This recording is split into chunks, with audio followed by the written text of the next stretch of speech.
Hello, my friends, hello, and welcome once again to Stately Von Manor.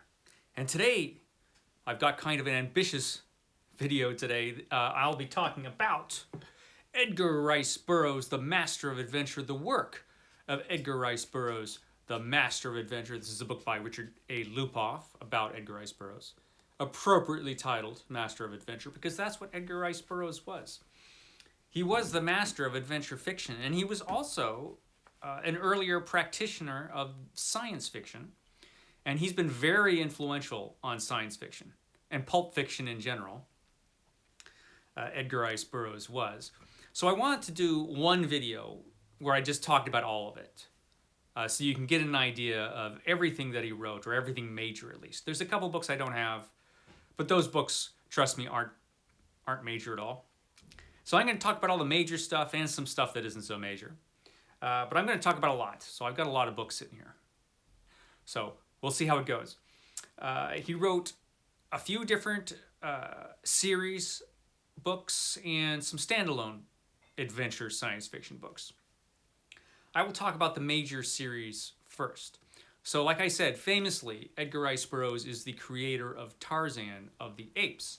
But before he created Tarzan, his first book was A Princess of Mars, which was originally serialized in All Story magazine. It was originally serialized under the name Under the Moons of Mars. It was printed in book form as A Princess of Mars.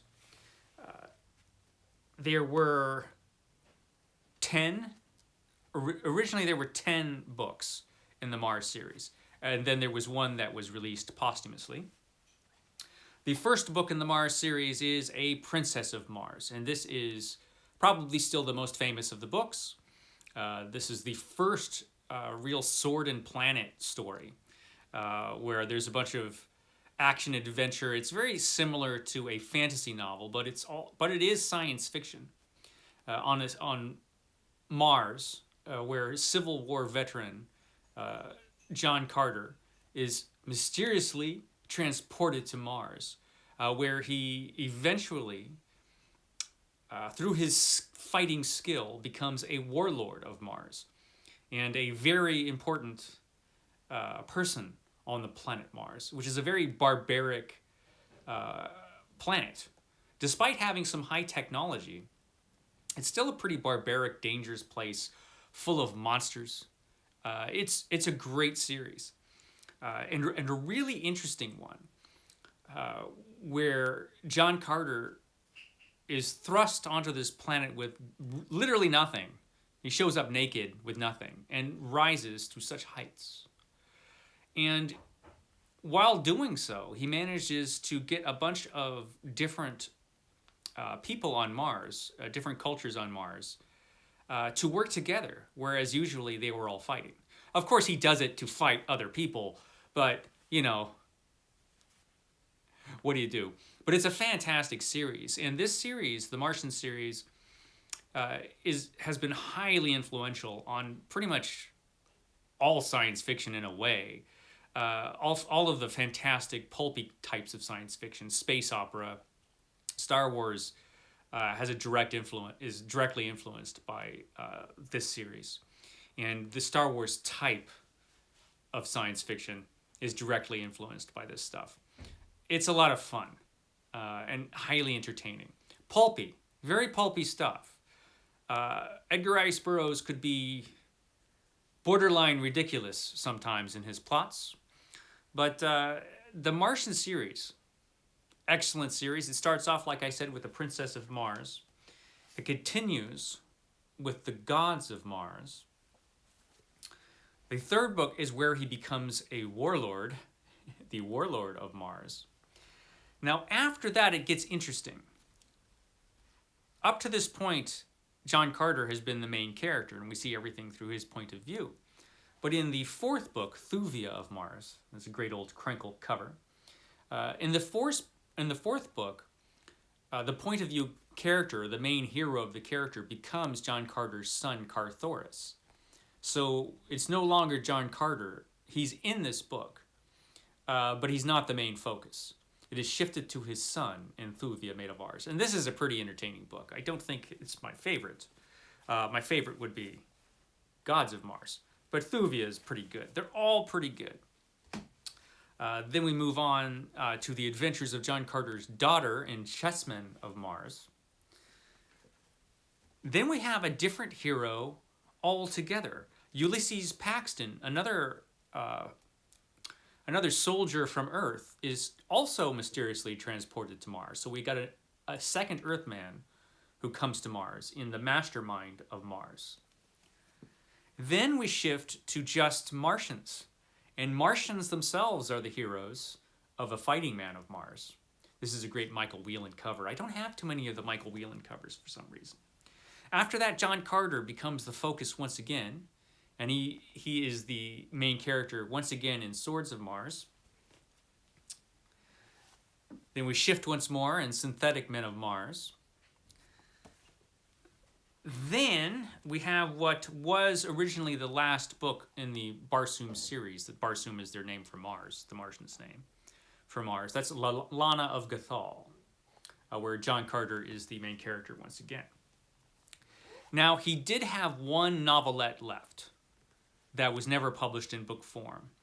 And eventually that was published in this book, John Carter of Mars, the last book of the Martian series that was published posthumously. But this is an oddity because we have that one novelette that was written by Burroughs and another story in here, John Carter and the Giant of Mars, which was actually written by Edgar Rice Burroughs' son.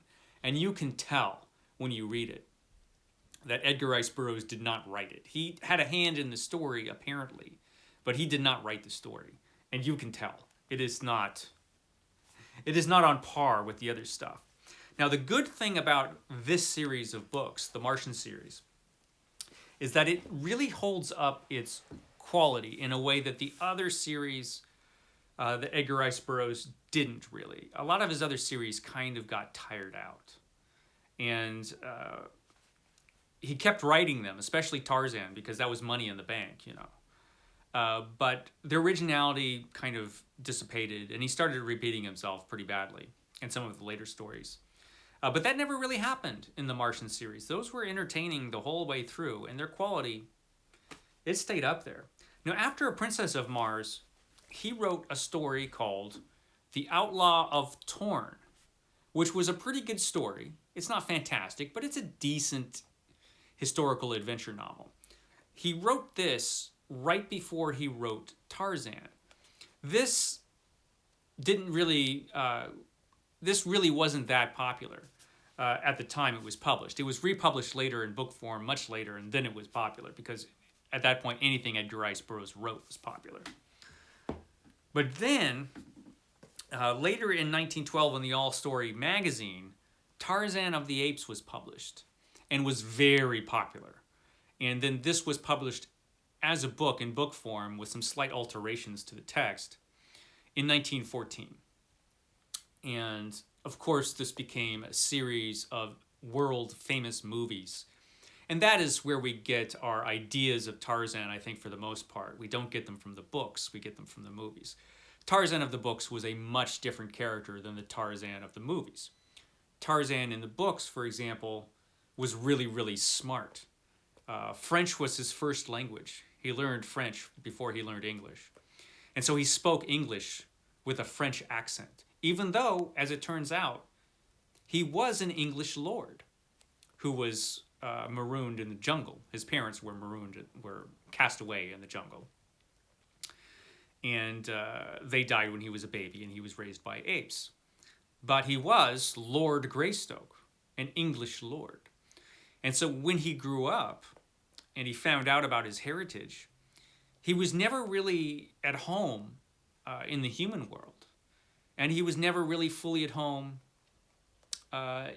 in the jungles where he grew up. So he was an interesting character. And Tarzan of the Apes is really a book about character. It's about Tarzan growing up in the jungle, learning about himself and developing as a person. And it's really interesting. And it's also full of action and killing and violence and fun. So, you know, it's got that going for it. And this is the novel where he meets Jane, and it's cool. The first book in the series, Tarzan of the Apes, is probably the best book. For a long time, the second book in the series was my favorite, but in rereading it, I have to admit the first book was better, and that might be my favorite now. We'll see. These things can change. But the second book, Return of Tarzan, is great. Part of it takes place in France, which is fun. It's fun watching Tarzan cause trouble in France. And then Tarzan becomes a spy.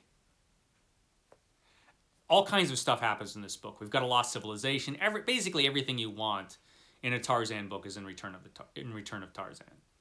Excellent, excellent book in the series. Now at this point, Tarzan is like huge. So Edgar Rice Burroughs had to continue Tarzan. You get the feeling he was pretty much done after this one. This is The Beasts of Tarzan. It wraps up a bunch of plot points and loose ends from the previous books.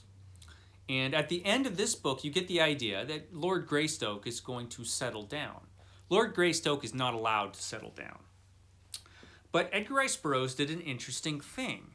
Much like in the Mars series, he moved on from Tarzan to Tarzan's son. This is the fourth book. This is The Son of Tarzan, where the son of Tarzan gets lost in the jungle and grows up and becomes Korak, the killer. Much different from Boy from the movies, if you remember that. Korak the killer is much different than that. And this is actually a really good book. It's pretty far-fetched and ridiculous at times, much like Edgar Rice Burroughs has a tendency to be. A very pulpy writer, Edgar Rice Burroughs. But a lot of fun, this book. The Son of Tarzan. It's actually one of my favorite Tarzan books. Now, after that, the writing was on the wall. Edgar Rice Burroughs had to keep writing this series because it was hugely in demand. So he just came up with all of these different plots for our friend Tarzan. This is Tarzan and the Jewels of Opar, where he goes back to Opar, which is a lost city that he first found in Return of Tarzan. Then we go back in time to Tarzan's childhood for Jungle Tales of Tarzan, which is basically a book of short stories that focus on Tarzan's youth in the jungle. And it's really good. It's really excellent stuff. Then we move on to a couple of Edgar Rice Burroughs' best Tarzan books, which take place in around World War I, the First World War. This is Tarzan the Untamed. This is a pretty savage Tarzan book. I like this one a lot. It's pretty good. Tarzan the Untamed, as is its direct sequel. This is Tarzan the Terrible. I've got all kinds of different editions. Hard to find all these books in one edition, but I've got them all, of course. So this is Tarzan the Terrible. Then we have Tarzan and the Golden Lion, which is an excellent Tarzan novel, Tarzan and the Golden Lion, and that's a beautiful Boris Vallejo cover. Then Tarzan meets some folks who are really, really small, and he gets really small himself in Tarzan and the Ant-Man. This is another lost civilization. So now at this point, Tarzan is running into lost civilizations in Africa right and left. And this is when you start to realize that this is really, the Africa in Tarzan's world is just kind of a Never Never Land Africa. It obviously does not exist in the real world. But it's fun. He finds lost civilizations everywhere in Africa, as he does in the next book, Tarzan, Lord of the Jungle, where he finds ancestors of the Templars who have their own lost city in the jungle. And this is another great Boris Vallejo cover. That's pretty great. And then Tarzan and the Lost Empire. Now, these are all really good Tarzan books, but now we have to shift focus to another series. Because here's the thing. Every book that Edgar Rice Burroughs wrote existed in a shared universe. They all existed in one big adventure-filled universe of action. And so Tarzan eventually is going to cross over into another series, and that would be the Earth's Core series, the Pellucidar series, which began with this novel, At the Earth's Core, which was published in 1914, originally in All Story magazine. At the Earth's Core is the adventures of David Innes, who goes to the Earth's core in a special drilling machine. He ends up drilling his way with his friend Perry who invented the machine, into the core of the Earth, the center of the Earth, which of course is an underground world full of dinosaurs and other strange creatures, as the center of the Earth obviously is. Now, in the middle of the Earth, in the middle of Pellucidar, is a tiny sun. There's a little sun, and surrounding it is Pellucidar, which is on the inside of the Earth. So if you're in Pellucidar and you're standing there, you look up, there's a sun directly ahead of you, and the horizon curves up as you look at it. And there are oceans and whole continents and everything going on down there. But one thing that you don't have in Pellucidar is time. There's no time in Pellucidar, for the super scientific reason that the Earth does not revolve around the sun, I suppose. There's just a sun hanging there in the middle of Pellucidar. Hey man, it works. I don't understand this complex science, but that's the way it works in Pellucidar. There's no time. You don't age at all. It's interesting. So this is At the Earth's Core, which is the first adventure of David Innes, who travels to the center of the Earth, meets a bunch of barbaric cave-type people, eventually becomes, of course, an emperor down there with his own empire of cave-type people. That was pretty cool. It has a great sequel, Pellucidar, which might actually be the better book. Another great Frazetta cover. These Pellucidar books had great Frazetta covers. That is followed by Tanner of Pellucidar, which follows a different character entirely. It follows Tanner. But at this point, after the third book, David Innes is kidnapped or captured or something, and he needs to be rescued.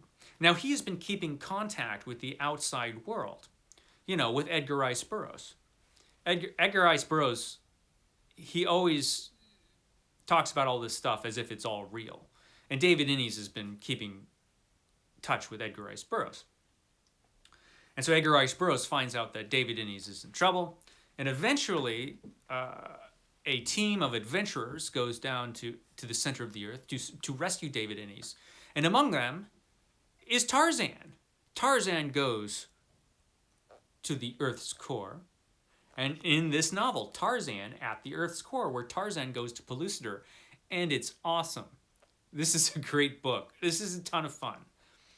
Now, while other worlds and things like Mars is mentioned in the Venus books and things like that, this is the only direct crossover, I think, out of all of his books, even though they all exist in the same universe. I think this is the only direct crossover, and it's a really, really, really good one. So this is both an At the Earth's Core Pellucidar novel and a Tarzan novel. It's both. It's great. Now, the Pellucidar series continued for a few books. We had Land of Terror, Back to the Stone Age. That's a great cover there. And the final novel of Pellucidar, Savage Pellucidar. It has to be said that the Pellucidar series, after Tanner and after Tarzan went there, kind of went downhill. They were still entertaining, but they weren't as good. They just weren't as good. There was literally nothing original, I think, in those books. Savage Pellucidar, maybe. Savage Pellucidar, the last book, was better than the previous two. But again, we have a series that kind of went down in quality. Unfortunately, the same can be said for Tarzan. Some of Tarzan's later adventures, I mean, they're all potboiler, pulpy adventures, but the later ones really start to repeat themselves. You'll find things in Burroughs that he talks about over and over again, like two cities that are endlessly at war, and certain plot points, like rescued princesses, that you just get over and over and over again. He was pumping these stories out pretty quickly, which is why there are so many of them. So I guess it was hard to keep original ideas floating around. But there were a lot more Tarzan books. There was Tarzan the Invincible. I won't go into the plots of these because, you know, there's a lot of them. There's Tarzan Triumphant.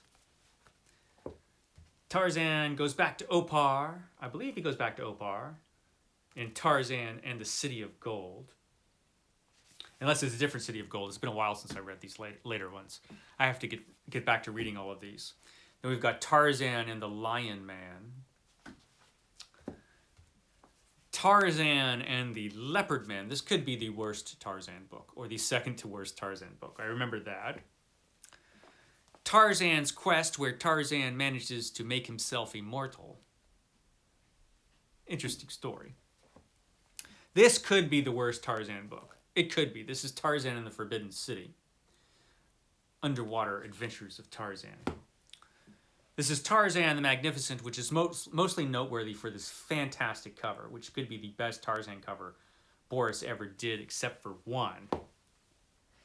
Then we've got Tarzan in the Foreign Legion, which is actually Tarzan during World War II, which is interesting. Then we've got Tarzan and the Madmen, and the final book of the initial Tarzan series, which has the best Boris Vallejo cover, which is this one. This is Tarzan and the Castaways. That is a beautiful, beautiful Boris Vallejo cover. It could be one of the best covers he's ever done for anything. I think it's definitely his best Tarzan one. Now, there was part of a manuscript left. So these weren't actually the last Tarzan adventures. There was one part of manuscript left that he never finished because he passed away and just never was able to finish this book.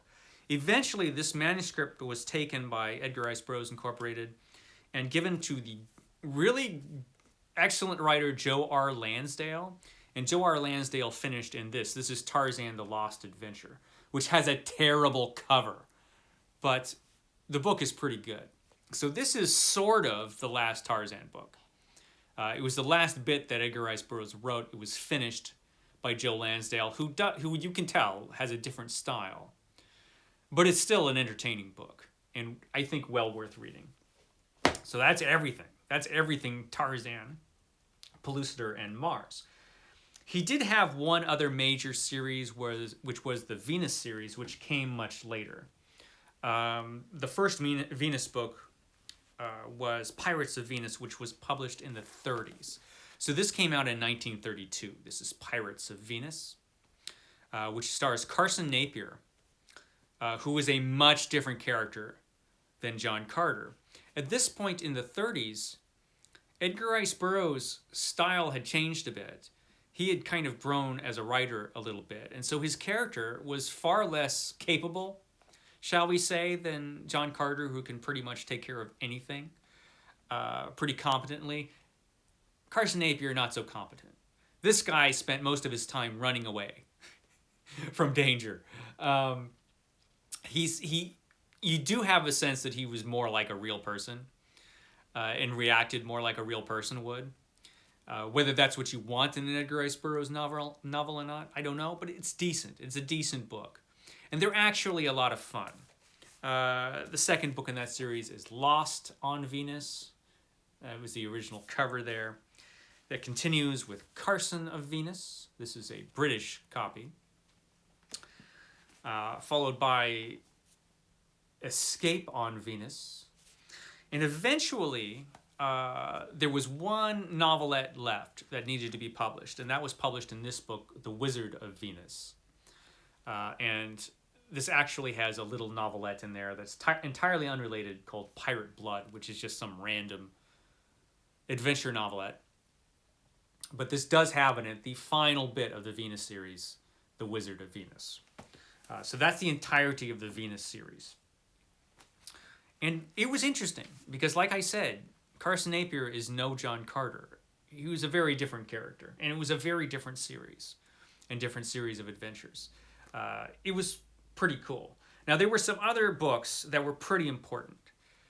There is one of his most important books, which is The Land That Time Forgot, which was published in 1918. This is actually one story, but it is through a series of novelettes, a series of 3 novelettes that were originally published in paperback in 3 different books, and of this size. This is the second one. For some reason, I don't have the third one handy. I will find it somewhere. It just isn't with my other Burroughs. But this is the whole thing complete. The Land That Time Forgot. I like this book a lot. And it's an excellent story. It's one of Edgar Rice Burroughs' best stories. It's just kind of like one standalone book, which includes 3 novelettes. He also had a series called the Moon Maid series, which was really interesting. That was also 3 novelettes, originally published in 2 paperback books. It's also been collected in 1 volume. First is the Moon Maid, the adventures that take place inside the moon, because the moon has to be hollow too. And this was published in 1923. And it was followed by 2 sequels, The Moon Men in 1925 and The Red Hawk, also in 1925.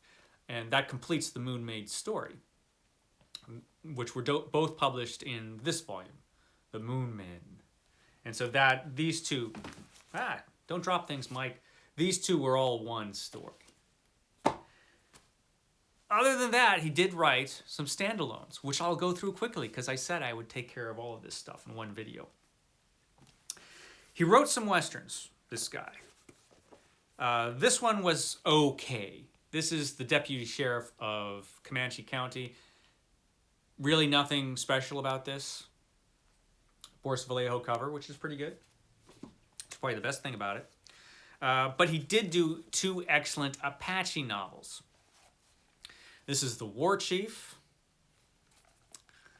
and Apache Devil. So these 2 books, which again, pretty much tell one story, are excellent. This is an excellent Western. I highly recommend these guys. Also did some other good stuff. The Lost Continent, originally called Beyond 30, is very small, but very good. The Lost Continent. This one is not so good. This is The Cave Girl. It's about as good as this cover, which is not very good at all. This is The Monster Men, which is ridiculous. The plot of this is completely absurd, but kind of fun, actually. I kind of remember liking that one. Now, here's one that's really interesting.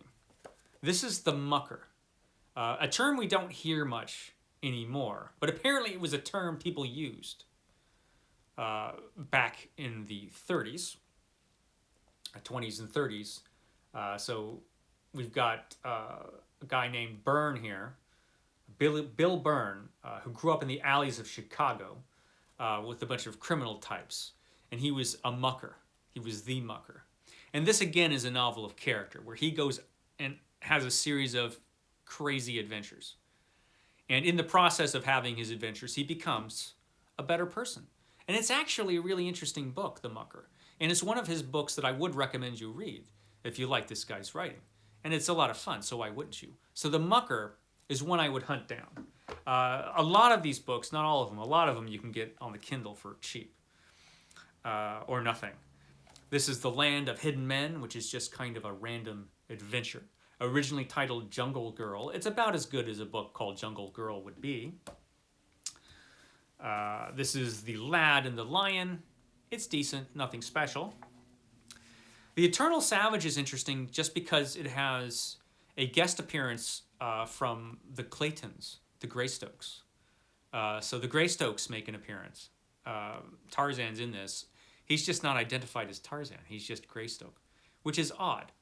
This was written after The Beasts of Tarzan when, for a temporary period, I think, Edgar Rice Burroughs thought he was done with Tarzan. He wasn't, obviously. Then we have, this is an interesting book. This is The Mad King. This is very much modeled after A Prisoner of Zenda. That was a very popular book at one time. And so Edgar Rice Burroughs wrote this, which is kind of along those lines. It has a great Frazetta cover there. It's decent, The Mad King. I like that book. We also have a couple books that aren't so great. The Efficiency Expert is about as good as a book called The Efficiency Expert would be. The Girl from Hollywood probably should have stayed in Hollywood. But I'm going to finish up here with the last of the works of Edgar Rice Burroughs, with I Am a Barbarian, which was an excellent novel of ancient Rome, where basically it tells the story of Caligula's slave, who was a barbarian, and has lots of fun times in ancient Rome. This is a really good novel, and it gives you a different perspective from Edgar Rice Burroughs. There is one more book, Beyond the Farthest Star, which I forgot to bring out, so I'll put it up here, Beyond the Farthest Star. That was interesting because Edgar Rice Burroughs wrote that later in his career after he had experienced World War II. He was a war correspondent, actually, in World War II. And he saw for himself the horrors of war, which changed his perspective. A lot of his romantic views on war, which you find in some of these other books, particularly the Mars series, go out the window. And he ends up having very different feelings about war. And you can see that in that book. And that's what makes this book interesting. So there you go. There you go. The works of Edgar Rice Burroughs. Went on a long time, I guess. Half hour. But there was a lot of stuff there. So I hope you enjoyed it. I will catch you next time.